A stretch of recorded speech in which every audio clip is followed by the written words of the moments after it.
Hello everyone. Today we'll see the concept of terminating decimal, non-terminating and repeating decimal, or you can call it as recurring decimals. And one more concept is non-terminating and non-repeating decimals or non-recurring, we can call it as. Now see, first example 1 by 2 తీసుకుంటున్నా అండి. What is the value of 1 by 2? 1 by 2 value ఏమవుతుందండి? So 2 తో 1 ని divide చేయాలి. 2 0 times 0.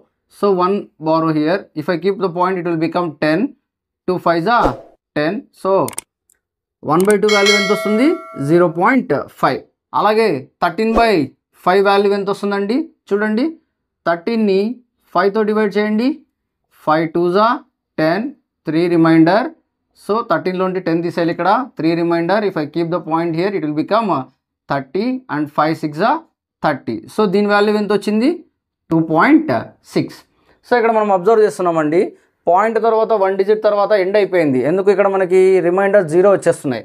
That means they are terminating decimals. Now non terminating decimals. So find the value of 1 by 3. 3తో 1 divide చేయండి. 0 times 0 1. If I keep the point here, it will become 10. 3 times 3 3s are 9. 10లోంటి 9 పోతే 1. So మళ్ళీ ఇదేమవుతుందండి, మళ్ళీ 10 అవుతుంది. అలాగా ఇక్కడ మనకి వాల్యూ ఎలా వస్తుంటుంది? 0.333 and so on. So we can write 0.333 and so on, or sometimes we can write it as 0.3 bar. Okay, so ఇక్కడ ఏ నెంబర్ రిపీట్ అవుతుందో ఆ నెంబర్కి బార్ పెడతామండి. నౌ 6 by 9 వాల్యూ చూడండి, 6 by 9. That means we have to divide 6 with 9. So 0 times once again. So 6 is the remainder. If I keep point, it will become 60. So 9 how many times? 9 6 are 54. Once again 6 is the remainder. So once again 60.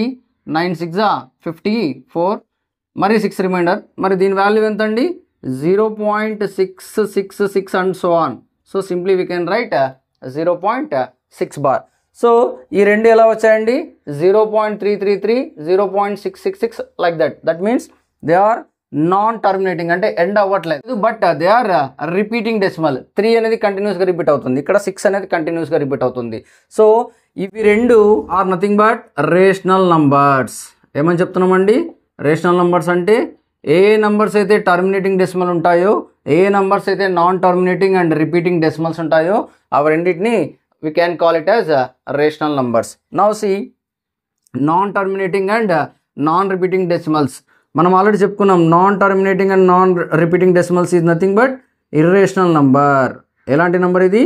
Irrational number. Now see, ఎందుకు ఇవి irrational అవుతున్నాయి చూడండి. Route 2 value ఎంత అండి మనకు తెలిసి? 1.412 and it goes on.